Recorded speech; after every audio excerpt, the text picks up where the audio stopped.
Alright, so if I do Chapter 1, Exercise 2, in a computer, how many megabytes are there in 2 gigabytes of memory?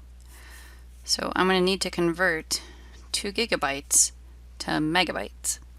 Now I can look up what giga and mega mean in a table. There's different ways to do this. I'll just show you the way I'm going to do it. So I remember that mega means million, which could also be written as 10 to the 6th.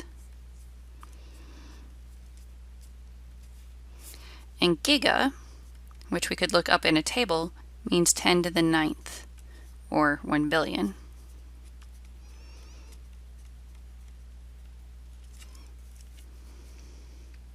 So I can make conversion factors out of those. Well, how I'm going to do this is I'm going to take 2 steps, and I'm going to say I have gigabytes, I want to get rid of them, so they need to go down here. And I'm just going to convert that to bytes then.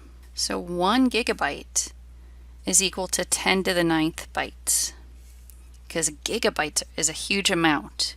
So 1 gigabyte, which is a huge amount, is made up of lots of smaller bytes. And that would then let the gigabytes cancel out top to bottom. And then I'll multiply by another conversion factor. And now I want to have bytes in the numerator. So I want to have bytes in the denominator. And I want to convert it to megabytes. And 1 megabyte is made up of lots of smaller bytes. And it's made up of 1 million bytes. So 1 big megabyte is made up of a bunch of smaller bytes. And we'll cancel out the bytes then. And then we do the math. And then for the math, we're going to do 2. And then multiply by the 10 to the 9th. And then divide by the 10 to the 6th. And we get 2,000. So we get 2,000, and the only units that were left were megabytes. So I did this the long way. There's shorter ways to do it, but the answer does make sense to me. There's 1,000 megabytes in every gigabyte, so 2,000 megabytes. Chapter 1, Example 4. Show that 1 cubic meter contains 1,000 liters.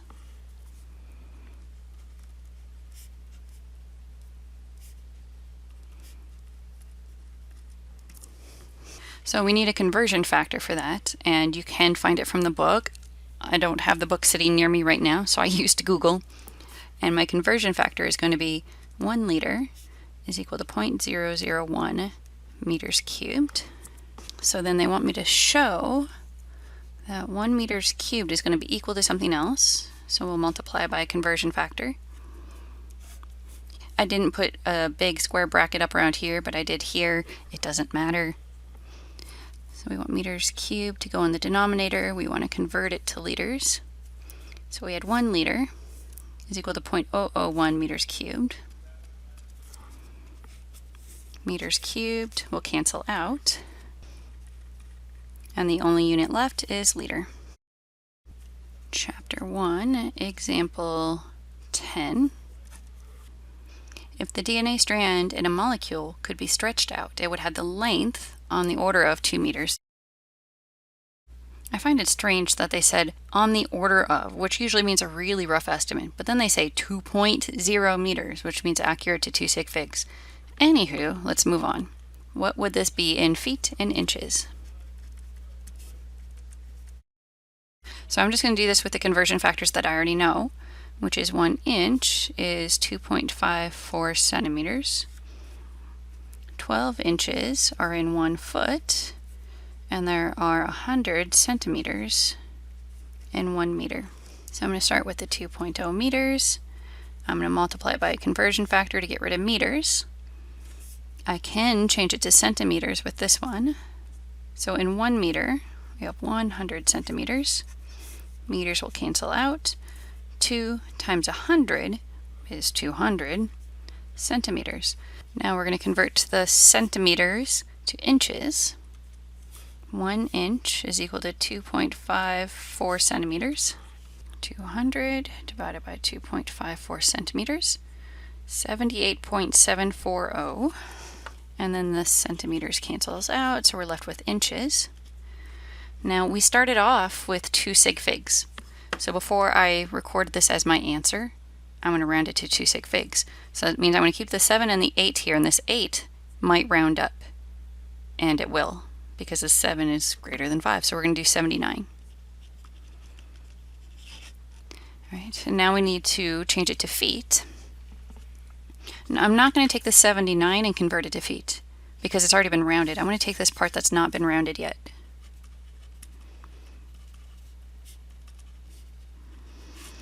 Inches to feet. In 1 foot, there are 12 inches. So take what I had before, divide it by 12, 6.562. Inches cancels out, so we're left with feet.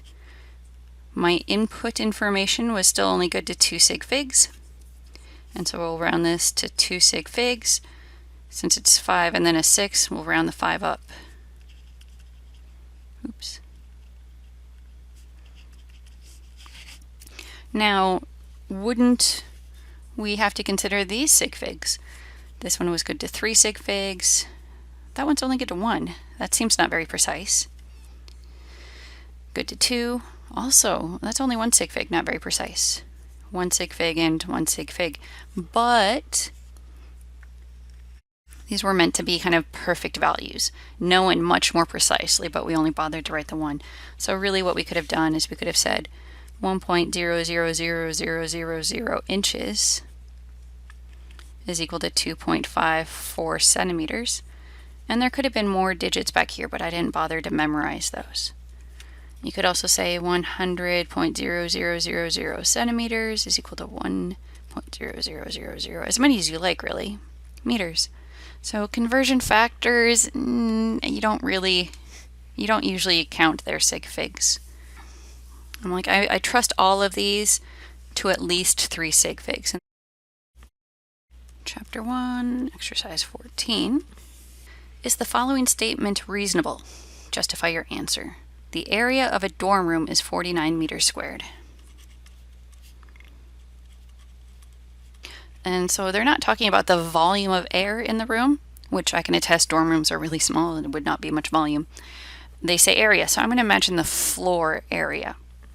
Right? If we imagine it as a square, it would have the same dimensions on both sides.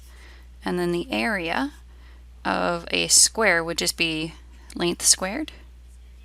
You could imagine it as length times width as well, but they're the same value. So then we'll plug in for the area. 49 meters squared is equal to L squared. And let's try to figure out what L would be in this case.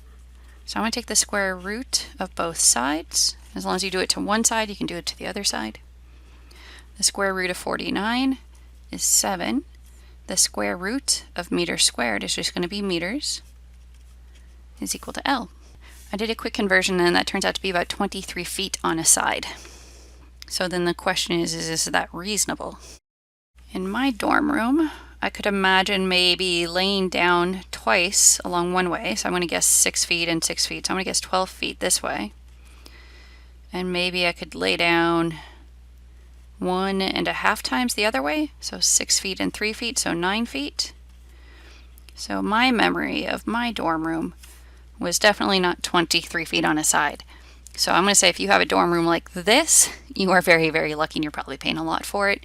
But I'm going to say not reasonable.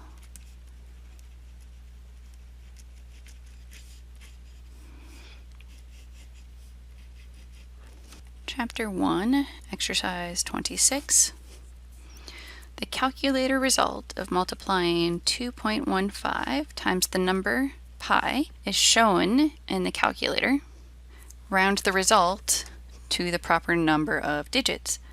So the 2.15 was known to 3 digits.